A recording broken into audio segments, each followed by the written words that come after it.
Hello, and welcome to Optimizing and Protecting Mission Critical Open Source Data. Today's webinar is sponsored by Pure Storage and produced by Actual Tech Media. My name is Scott Becker. I'm from Actual Tech Media, and along with Jess Steinbach, we're excited to be your moderators for this session. Now, before we get to today's great content, we do have a few housekeeping items that will help you get the most out of this session. First off, we want this to be an informative event for you, so we encourage any questions in the questions box in our webinar control panel. Not only will we have team members responding to questions during the live event, we'll also have a dedicated Q&A session at the end of the presentation where we'll discuss in greater detail some of the top questions that you ask. That Q&A panel is also the place to let us know about any technical issues you might be experiencing. A browser refresh will fix most audio, video, and slide advancement issues. If that doesn't work, just let us know in the Q&A and we'll provide further technical assistance. Second, in the handout section of your webinar control panel, you'll find that we're offering several resources. I'd especially like to call your attention to a pair of PDFs from Pure. One is on data storage in an open source world, and one is on secure mission critical data for Postgres and other databases.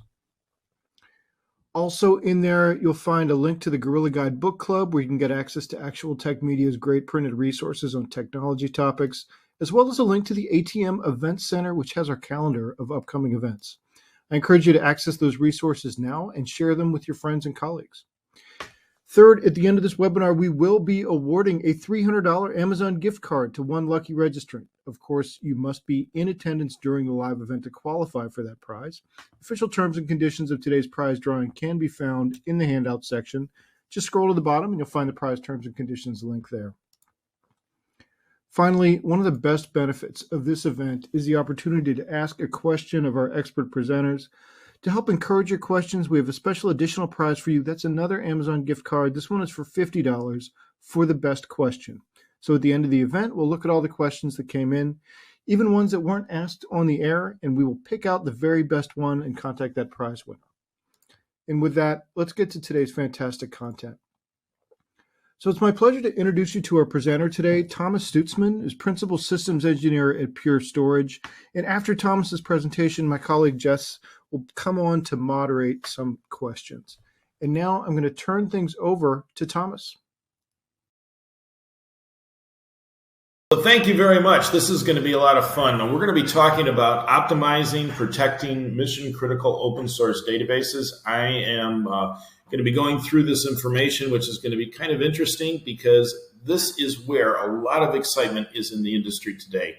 But I'm Thomas Stutzman, and I'll introduce myself a little bit more in a couple of slides. But the real key to understand here today is that we are trying to uncomplicate your world. We're trying to make it easier for you. And anybody who's interested in easy and uncomplicated worlds, well, they're my friend. So a little bit about me. I'm Thomas Stutzman, Tom Stutzman. I am a principal solution architect at Pure Storage. Been in the industry for about 44 years. I have worked with nearly 40 different databases and done programming and development and engineering. And when I say engineering, actually building the databases. So it's not necessarily applications all the time. It's actually the hard internals to how some of these actual databases work. So I've been around the industry for quite a while, but I always like to say is I'm always interested in the next thing. So, and also I've consulted at 92 of the Fortune 100. So somebody must find me interesting, I guess. But nevertheless, so let's kind of go into this and let's jump full steam. First off, who is Pure Storage? Everybody needs to understand, when you work with an organization and work with a company, where do they actually fit in the whole ecosystem and the whole corporate world? And the reality is we're a growing company with great customer satisfaction, and we are profitable. So that's always a good thing to know. And also, it's also a good thing to know is that we have a legacy of doing this. We have a series of milestones, and we consistently have been building things and building new technologies. And I'm going to go into some specific areas of where this is valuable for people working in the open source community. So long history, great history, profitability, lots of customers. This is the place that you really want a foundational for your organization. So what does our portfolio look like? Before we get into the details of how these things can actually work, I want to make sure everybody sees where our key areas that we focus on are. So we're looking at modern applications. Today's application is a lot different than the COBOL programmer back in the 1970s. It's an application that can go between clouds and on-prem, off-prem, multi-cloud, all different types of the world, using different databases, different data technologies, different types of availability groups, all sorts of new technology and new terms that have really kind of revolutionized the way applications are actually looked at. Also, how we handle operations of all this. How do we do backups? How do we do essentially integration to new applications and such? All these things really come into play, and we have some technology called Pure Fusion that'll tell you how it's going to make your life a lot easier. And in addition to all this is modernizing the infrastructure. This is the plumbing piece of it, and sometimes it's forgotten today, but the reality is it's very important. Having a good foundation is going to be key to your success working with new applications and new types of databases. So we're going to talk a little bit about those foundational things and how Flash technology can actually bring you into that new area. So this is sort of our family picture of all the things that we're actually doing as an organization today. And with any application, when you look at open source databases, it's all about data. It's also, you have to store that data somewhere. You have to manipulate that data, and you have to analyze it, and so on and so forth. So we have a number of technologies that we'll talk about during this presentation that are going to make your life a lot easier. Remember the whole uncomplicated strategy. So on the database side, we have our flash array technologies, and this is all flash environment. We have our FlashBlade technologies, which is looking at analytics and backup and such, all the way from converged and consolidated architectures to some of the newer things, which is utilizing our Portworx technology, which really gives you Kubernetes data management capabilities, our Pure Fusion, which allows you, really giving you a cloud operating environment to everything that we're doing with subscription services. So you really kind of, as you grow and need additional storage and additional technology, you can subscribe into that. It's a much easier process than it was a long time ago as far as working with having things on-prem or in the cloud and whatever you build. And finally, Pure Cloud. We're talking block store, going to the different clouds that are out there and how we actually work with that. This gives us really a holistic viewpoint on all the different things that an open source database will really need. So we're going to talk about how they all come into play. Here's our kind of high-level agenda here. We're going to go deep dive into a couple of technologies. We're going to talk about the open source databases and use cases. And then we're going to kind of go into detail of how Pure can really provide value and help in replication, hardware, and in rapid restore, all these different things. So when we look at the world, when it comes to open source databases, we have the commercial proprietary databases that have been out there, the Oracles of the world. And then we have the open source databases of the world. Now, the interesting thing is that there's some kind of intersection between these two kind of database architectures. Because when you say NoSQL or not only SQL, there could be some SQL that's actually being used in that. So keep in mind the fact that there's some cross between all these technologies, and they come from some of the additional same heritages too. So we're going to talk about where all those plays are, but we're going to focus today just on the open source stuff. Now, what are the care abouts? What are some of the things that I hear dealing in this community on a regular basis? And a lot of people talk about backup and recovery. A lot of people are looking at, for instance, how do I consolidate? I might have, 1,000 MySQL databases, and I want to have them in an environment and manage it a lot easier. Or they might be looking at, Postgres, or be looking at some sort of other technology, and they're looking at how we can do replication and backup. So all those traditional things, if we can give you a platform that gives you great performance, has fantastic security, is able to integrate and provide you storage, whether it be on-prem, off-prem, in the cloud, wherever it may be, and integrate to how those containers and those applications work, that's a value proposition that every one of these individual database architectures really can gravitate towards and use. So let's talk a little bit about the technology here. Now, I know many of you who are working in the NoSQL or not only SQL architecture understand this, but I want to give you a little bit different spin on it. And some of the spin is going to give you an idea why relational technology still exists in many ways, and why schemaless technology is really kind of a great thing to have in availability and use, and where they all come together. So on the relational side, it's very rigid. I like to always say it's my father's database, but in fact, it's actually my father's father's database. It goes back a long, long time with a lot of creation of tables and structures and things like that, which are fundamentally good for a lot of data, but not everything, because today's data requirements are much, much different than they were 20, 30, 40 years ago. Applications kind of flux all over the place and have new different data types and things like that. So on one side here, we have the rigid relational database technology, and then we have the schemaless technology. Now, one of the key things, the difference is key value lookups. They're quick, they're analyzed very easily. You can build your environment on the fly a lot faster. And they self-describe the data. So they're describing the data as it goes, as opposed to having the rigidness of the way a relational database operates. Why is this important? Well, schemaless architecture requires more storage in many cases. It requires faster performance storage. Now, let's look kind of at an application here that in an idea of what some of these actually might be. So, and not only SQL catalog data might have, for instance, this is just a picture on Amazon, but you look at parallel high performance computing, that book that's over there. Well, that picture and that structure that's all around that and the information about what the book's all about, that's something that is really free form, kind of schemaless architecture that has to be out there. Whereas the relational, that's the order processing stuff, which is still an incredibly valuable part of any business.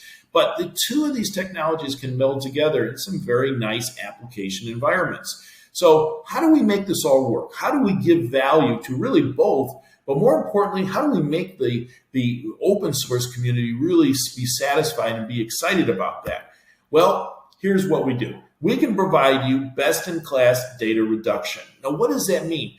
I mentioned earlier just the fact that schemaless architecture has really a lot more data involved, uses a lot more space. So what you really need to do is you need to be able to optimize your footprint, because if you're using the cloud, for instance, every time you move something up the cloud, hey, it's great. But as you use more and more space in the cloud, that costs more and more money. So you have ingress, egress fees and such like that. So having an optimized footprint is a good thing. Having things encrypted, always have that security automatically there, knowing that your data is encrypted and that is going to be valuable to you, and especially doing transaction workloads, if that's part of it, or if you're doing anything that's security oriented, you need to have that. And that gives our whole environment has a no compromise data security architecture. And we'll talk about some of that later on, but it's very interesting because all these things normally you'd have to put into programs, but your storage architecture, when you work with Pure, it's all built in. And also being able to adapt to the different types of data. What's really interesting is data flows through an environment. It could be different sizes and different types. And what our architecture does is that it automatically interrogates that and it understands how that data can be actually stored. What is the most optimum footprint for it? And optimization also in performance, because performance is really important. Now, let's go back to the first element here, which is really key, is getting a smaller footprint. If I have a smaller footprint, that means my storage will be faster, my database will be faster, my foundation workload will be able to handle more.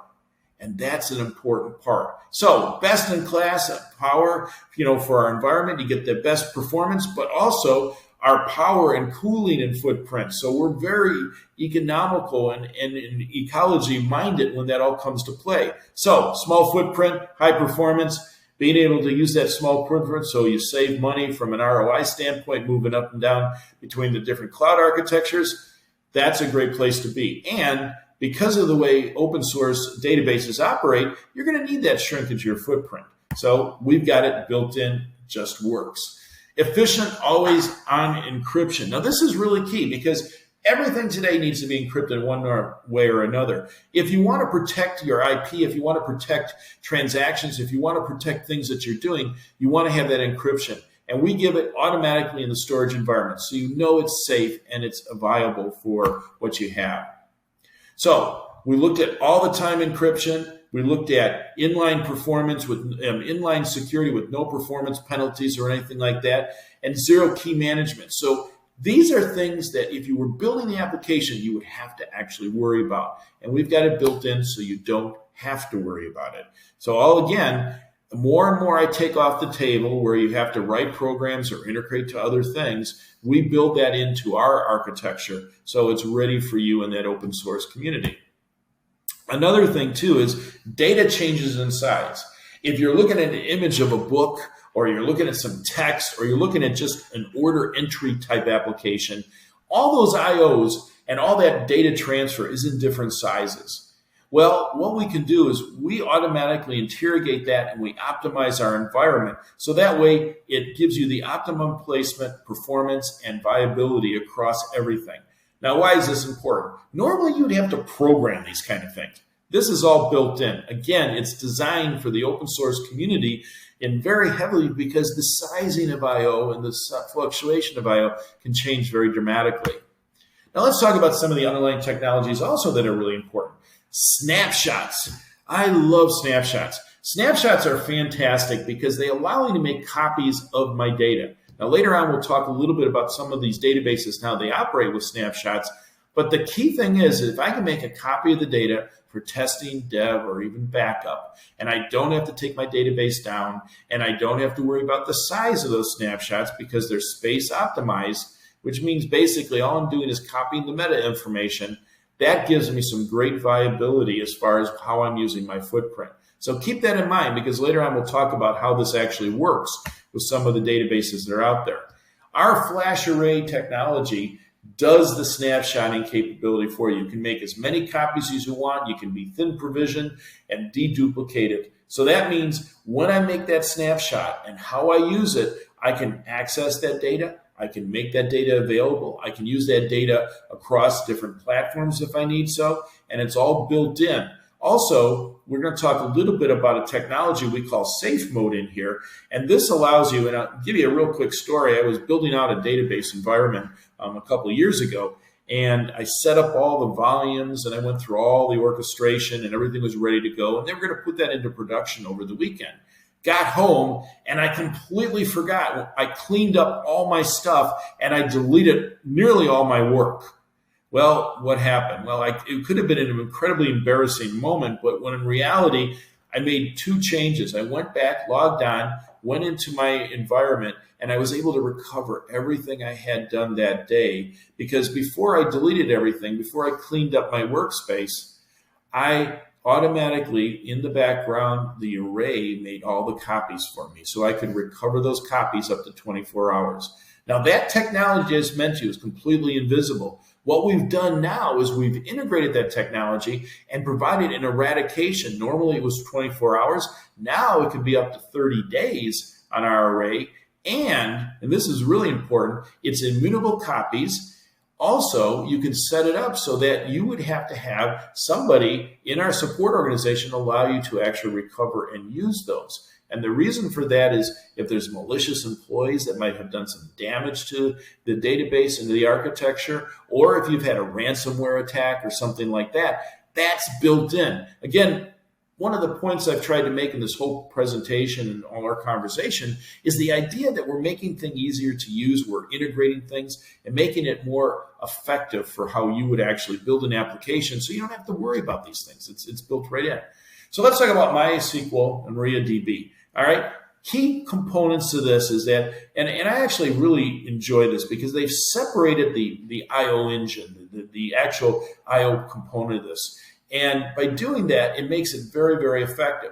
I can also be able to plug in different technologies based on how my data is actually being used. Now, we integrate directly in this and we can do snapshots with this. But one of the key things, too, is if you look at these databases, they might start out small, but they can grow very, very large, and they can be clustered. Well, moving data between different locations requires different types of replication. And our replication is built directly in the product. Now, what's so cool about that is that doesn't cost you any money. Our technology has replication built in. There's no additional license fees. There's no additional overhead that you have to do to get that to work. It's right there. So you can have a traditional asynchronous environment, but you can also build a semi-synchronous replication. So again, built-in technology, point, click, and away you go as far as creating that. And that can be done where you're putting a lot of different databases throughout your architecture, One very interesting way that we have customers that have a global picture of this is where they'll have in the cloud different slaves that are out there that are basically communicating back and forth. Access points where people can get access to the data and do reporting from different parts of the world, and that optimizes performance for those databases. And that's one of the great ways that the cloud has really come to bear, is because now it can be global and can tie everybody together. Now you look at Postgres. Postgres does a lot of log shipping. If I can optimize that, if I can utilize some technology in doing replication and synchronization, I can actually provide some value to the way Postgres operates. Again, some of our technology built in underneath there makes it very, very easy to use. You don't have to programmatically put that work to make it work. So, MySQL backup and recovery, again, there's some technologies that are built up there. We can back up and we can do backups of different protocol layers, and we can always dump these and be able to use that. So now, not only do you have the capability of using these databases, but you also have different platforms that you can back up to, and it's very, very fast. And that's crucial because it's not just the backup, it's how fast you can actually restore. And having all this integrated and this technology working gives you a very fast restore space. So when you look at everything, you look at Postgres, MariaDB, MySQL, and really the whole environment, having a real strong replication technology, having the capability of giving you optimum performance, having the ability to have underlying security that's built right in, makes it easier to build these applications. And keep in mind the fact that all the things that I've just referred to are built into the architecture. You don't have to pay additional licensing for. So as you scale out and you build replicas, you can actually use our technology. In addition, you can provide snapshot copies and make it even more effective. So everything that we do right now today is designed to give you that better performance and better experience. It's designed to bring in the different types of applications together and be able to have multiple different applications work simultaneously together. Now, what are some of the use cases? We talked a little bit about that on the front end. So when you're looking at transactional processing, some databases work really, really well with that. Some databases are more on the idea of doing analytics, and some databases are focused more on doing different types of bulk loading and read type applications. Every one of these, we have a different technology that can come into play underneath and give you the best of breed. And that's really crucial here, because people look at storage sometimes and say, oh, that's just behind the scenes. That's just a foundational piece. But the reality is we've taken it a step further. We've put into all a series of integration, whether it be going after containerization or going after high-speed analytics. And we've taken all the complexities out of the storage architecture, wherever you put that storage architecture, and make it so it's efficient and fast.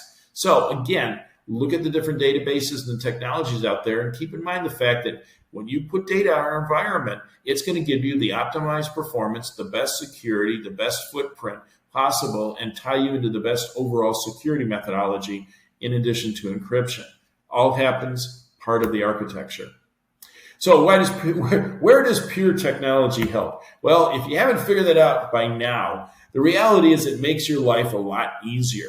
And I'm about ease of use. I always felt that if I could eliminate complexity in my environment, I would become much more efficient. So here's what we get. We give you consistent performance. Whatever application you build and whatever database you actually use, we're going to give you high performance, complete, consistent performance all the time. We eliminate the bottlenecks.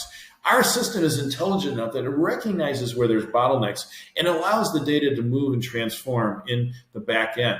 And as you utilize Flash more and more so, it gives you that capability even better.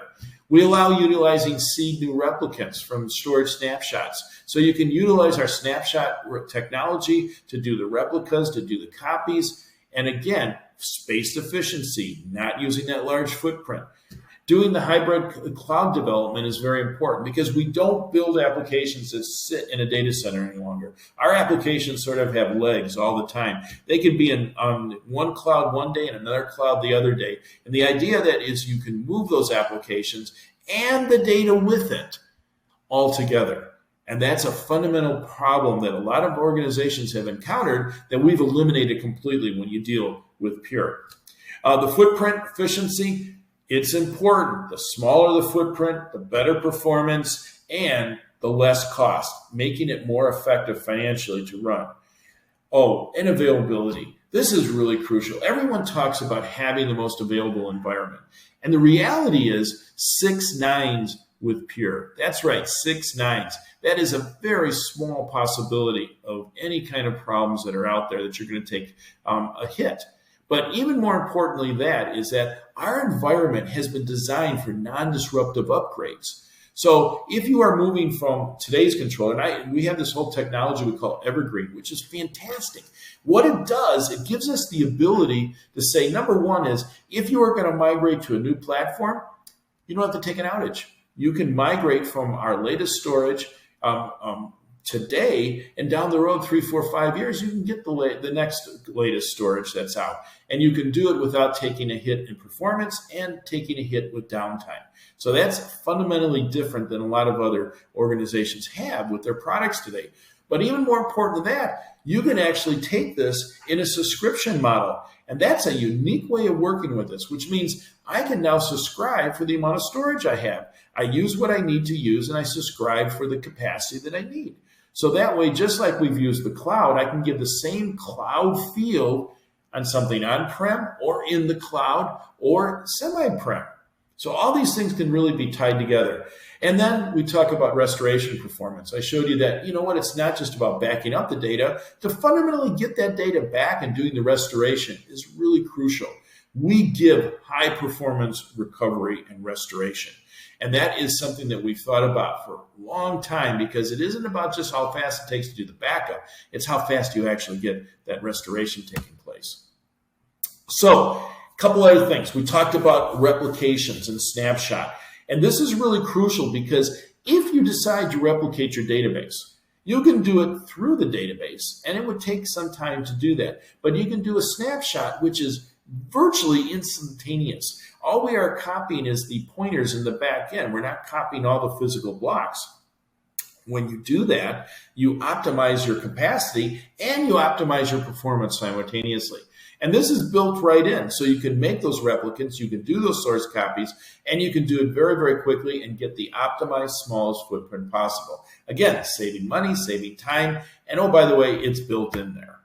So another way to improve performance is something we call direct memory cache. And direct memory cache gives us the capability to say, hey, if we have part of an application when we want to get high performance out of, we can actually put that into a storage class memory environment, which will give you even more optimized performance. And that's really crucial, because some parts of application do require those additional performance characteristics. And that you can build, again, right into our architecture you can take advantage of. Now let's talk a little bit about safe mode. I mentioned this earlier, but it's really crucial. Safe mode in protection of snapshots. Now, I mentioned the story that I talked about before, which is when I truly went out and I deleted everything. I was a bad DBA, really, what it comes down to. When I did that, I didn't think about the fact that I had that capability of going back 24 hours and recovering all that information. How many times has that happened to you where you've deleted something and really wish you could just return it or get it back? Well, it happens a lot, believe it or not. So that process we looked at and we said, you know what? Let's take our volumes and let's be able to store those volumes, but let's not give people access to it unless there's a catastrophe where they have to do a major recovery.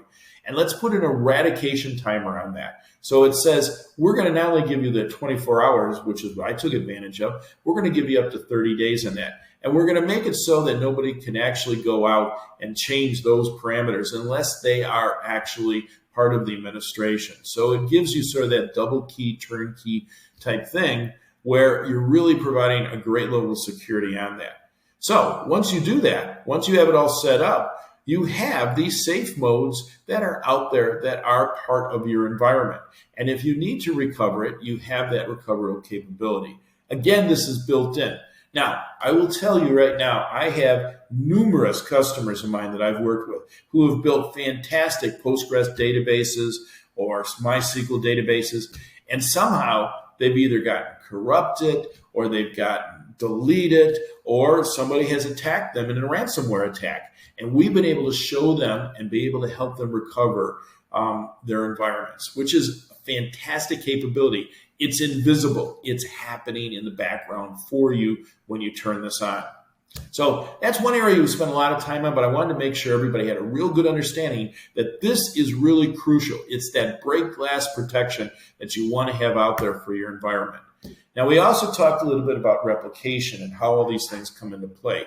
There are different types of replication for different types of environment. Some of the replication can be used to essentially replicate your database and make copies out there that can be geosynchronized. And when you start doing that, you have the capability of really moving your data and your architecture very, very effectively. So 2 big areas, active cluster, that is your symmetric active-active.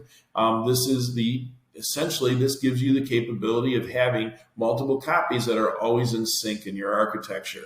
No data loss or failure. So this is a fantastic opportunity to take advantage of this, because in some applications, it isn't until after the fact we start thinking about what do we have happen if there is a node that fails in your environment or availability zone fails. How do we actually handle that? And this is one way to really take advantage of it. And then active DR, this is RPO0, RTO0. This is constantly moving the data on a consistent basis all the time, and that gives us the capability of having that active production site standby ready type of environment. These are built in. There's no additional charge for this technology. It is built into the core of what our storage architecture provides with today. So an example would be here, if you take a look at Postgres and doing a backup and recovery, how does this actually work? Well, we talked about all these wonderful technologies in replication and backup and such. Again, it's about the restoration. It's about the recovery aspect of that. And you can utilize our technology to do a fast recovery, or what we refer to as rapid restore environment, and get back a lot of data real quickly. And now everybody I talked to said, oh, we don't have a 34 terabyte database. Well, at some point you will. At some point you'll have a 100 terabyte database. The growth in open source is absolutely phenomenal, and it outpaces the capacity that's currently being used in any one of the other databases that are out there. That's why it's such an exciting place, because it's where it's all happening today, and you need to have technology that can really enhance all that. Now, we've spent the last 30 plus minutes really kind of talking about holistically what Pure can bring to the table. But I want to make sure that everybody sees some of the key things.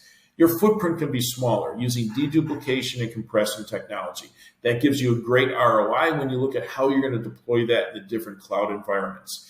Encryption is always on. That's protection. Replication is built in. Different types of replication to allow you to create those databases that might be geosynchronized. All that stuff is out there, and it's built into the architecture. Safe mode can protect you. That's that break glass type of protection that you have out there. Utilizing snapshots to make test dev copies, but also if I'm going to be building an environment that has multiple different databases and segregated that, I can use, say, snapshots to do all that. So that's all built in too. Container integration, having the ability to work with Kubernetes and Portworx and being able to tie that all together and have a storage footprint that is viable and reliable in a container. That's awesome to have that. And that's one of the things that we've built into the technology to have that capabilities. And then with Portworx, so a company that we acquired a couple of years ago, we have now been able to really tie that all together. So the newest and latest technologies and types of containerization and applications can be built on the architecture that we currently have today. So that kind of sums it all up, kind of give you a little idea of what we can provide to the open source community. Kind of told you, well, this is the old stuff, but this is all the new exciting things that we can do. But you still got to remember all those underlying things like replication and protection and smaller footprints. And oh, by the way, the last thing, one of my favorite things I always talk about is performance. I love performance. Going fast is great. And if I can show you optimized performance in one of your databases, that's exciting. Flash technology can provide that, and we have different ways of increasing your performance in the architecture when it comes down to that data management and data storage. So that's it for me right now. Let's turn over some questions and see what we can talk about. I love it. Well, thank you so much, Thomas. What a fascinating presentation. I love ending on a note, the performance note, going fast. That's great. And I have to say, I kind of resonated a little bit earlier, very early on in the presentation, and you were talking about data kind of flowing through, and it struck me that we tend to think of data as a all one, it's a catch-all for it's one thing. But to think about it, and that it is not one size fits all, and that you need to have the right solution and being able to read the type of data that you're interpreting and working with, and what you need for that is important. And I think maybe something that we don't talk about enough.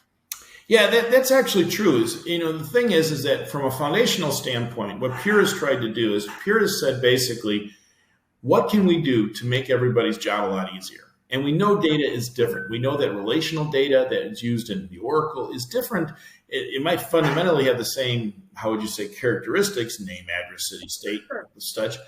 But we want to be able to give better performance for everybody. So we have to be able to interrogate that data, understand that data, be able to look at it as it comes to us, and be able to utilize that and lay that out into our environment for optimized performance. And the key thing here is also availability, because you got to think about that, how would you say, that oopsie moment. Actually, that's a great segue to one of our questions here, that the oopsie moment, because some of the audience was wondering about what are the greatest challenges to open source developers and to open source application creators. So what is the biggest oopsie moment that's on the horizon? That's a really great question. And I think a lot of people have kind of gotten, how would you say, blindsided would be one way of looking at it, with ransomware and with attacks. Those are kind of those oopsie moments. Like, we spend a lot of time giving you great performance and built this wonderful application. It's highly deployed and it's all over the world. And somebody comes and takes it away. Think of like what happened with Colonial Pipeline a couple of years ago. I mean, you wiped out all the oil. Nobody could get gas in the whole East Coast of the United States. Those oopsie moments are things that normally were afterthoughts to how applications were built. But today, they have become up there.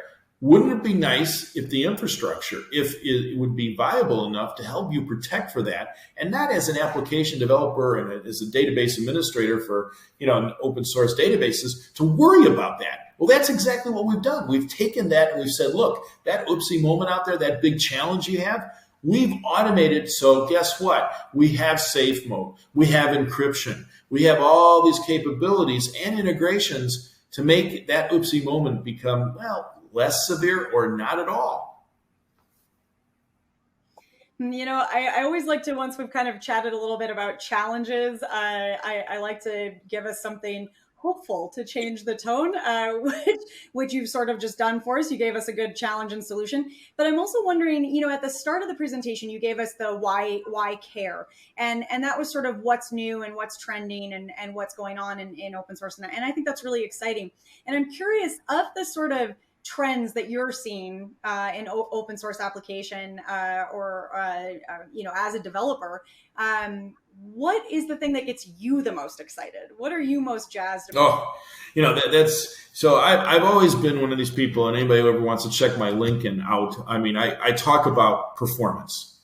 I get into performance. I mean, I used to fly jets, and I like fast cars and all those things, and which are toys that can be really expensive over time. But I've always enjoyed getting things faster, making it go as fast as it can actually go. And the one thing that I truly, truly like to see is when I build an optimized application, utilizing new technologies, using a new database, and be able to spread that application out and give the absolute best performance possible, period.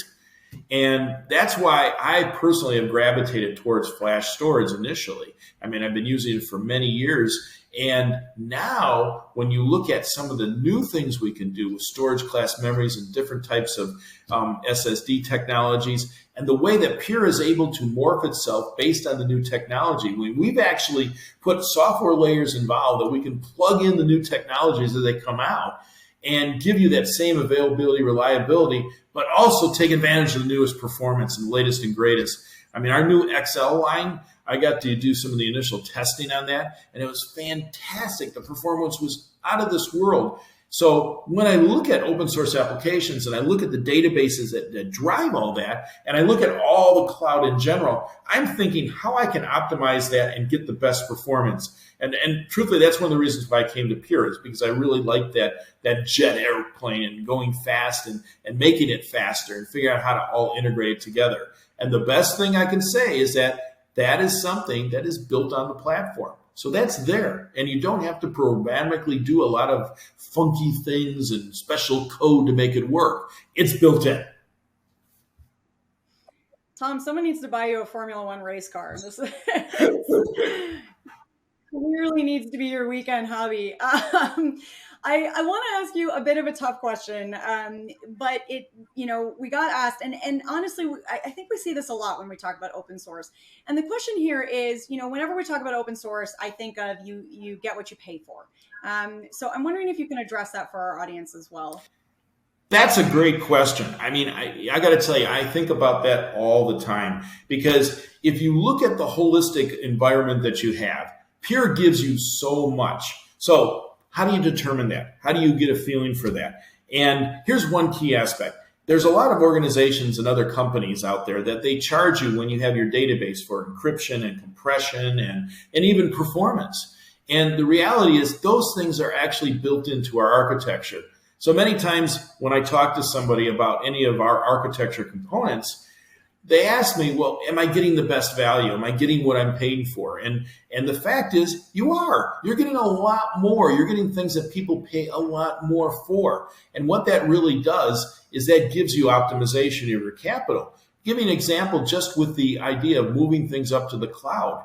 You get compression and deduplication on our storage environment. That means my cloud footprint is going to be a lot cheaper. There are other companies and organizations that they don't do that for you. You move it up to the cloud and you have ingress egress fees that are constantly going on. And it's all based on that additional capacity that you have been optimized. So the return on investment that you get with a Pure environment is amazing, because all of a sudden you have that 5-to-1 compression capabilities, or you have that ability to shrink and deduplicate your data. You have the ability to use, optimized replication technologies, and you have the ability to put that up in the cloud and manage it from the cloud environment. So there's a lot of different things that are in there that really give you a good return on your investment with Pure.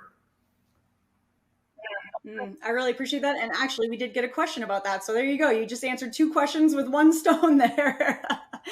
Well, I want to sneak in a few more questions. I know we're getting close to the end of time here, but this is a really good one. So an audience member is wondering about the training and support that would be available with Pure Storage. One of my favorite questions, and I don't have it here at my desk to show you, but it is a fantastic question. Essentially, our founder, when he started the company, he went out and he said, I want to have my kid be able to install everything without any knowledge. And basically what ended up happening is on a small index card, all the directions necessary to start up, install, and start up your array was there for you. That concept of simplicity or uncomplication is cornerstone to everything we do. Now, we have great education. We have all those other things that are out there. We have great GUIs, but all the things that are important is everything we do has been focused on making it uncomplicated. So you're not going to have to go through a certification education program to get things working. It's things that have been really thought through, so it makes your job a lot easier, and kind of learn on your own a lot easier too. I love that as a gauge. That's a really great way to approach creating something that's easy for anyone. Yeah, I actually told him, I said, I'd like to have my son be the person to do the installation. And my son is a cybersecurity expert for the Department of Defense. So I guess maybe it wouldn't be the right analysis, but yeah, we're not using your kid for that. But I'm curious if you ever asked his son to do it. I wonder if he did. He actually did the installation. We did a demonstration. He did the whole thing. I love that. That's actually really cool. I'm gonna try to find that. Well, before we wrap up, and I do want to acknowledge, I know that we're not getting to all the questions asked today. I do want to let you know that we will make sure that all the questions asked get to Pure Storage, so you will get a chance to follow up and make sure that we get answers to everybody that asked questions today, because we do have some great questions, and I wish we could keep going. But Tom, before we let you go today, I have two questions for you. I said I was going to only ask you one more, but I'm going to ask you two more. The first one is, if you had one thing that you want everyone in the audience today to walk away either thinking about, asking themselves, or sort of understanding, what would that be? We will make your life easier. There you go. The easy button. That's it. We are the easy button of storage. Great. The easy button and going fast is cool are the takeaways that I have. Okay, so Tom, if somebody out there is really pumped up about that easy button, they're really wanting to press that and they want to get started, what do they do? What's their first step to get rolling with Pure Storage? Oh, there's lots of different ways that you can take a look at that. Obviously, you can go to our website and find out the partners in your area. That's all great. You can take a look at the YouTubes.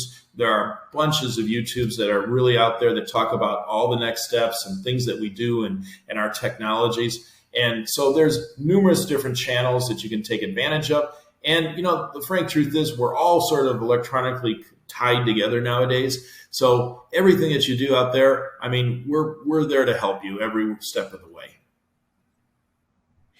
I love that. So get in the race car, hang out with Tom, go fast, and get rolling.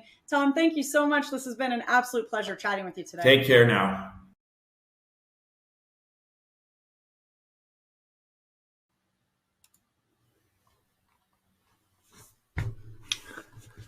Okay, thanks, Jess. Great Q&A.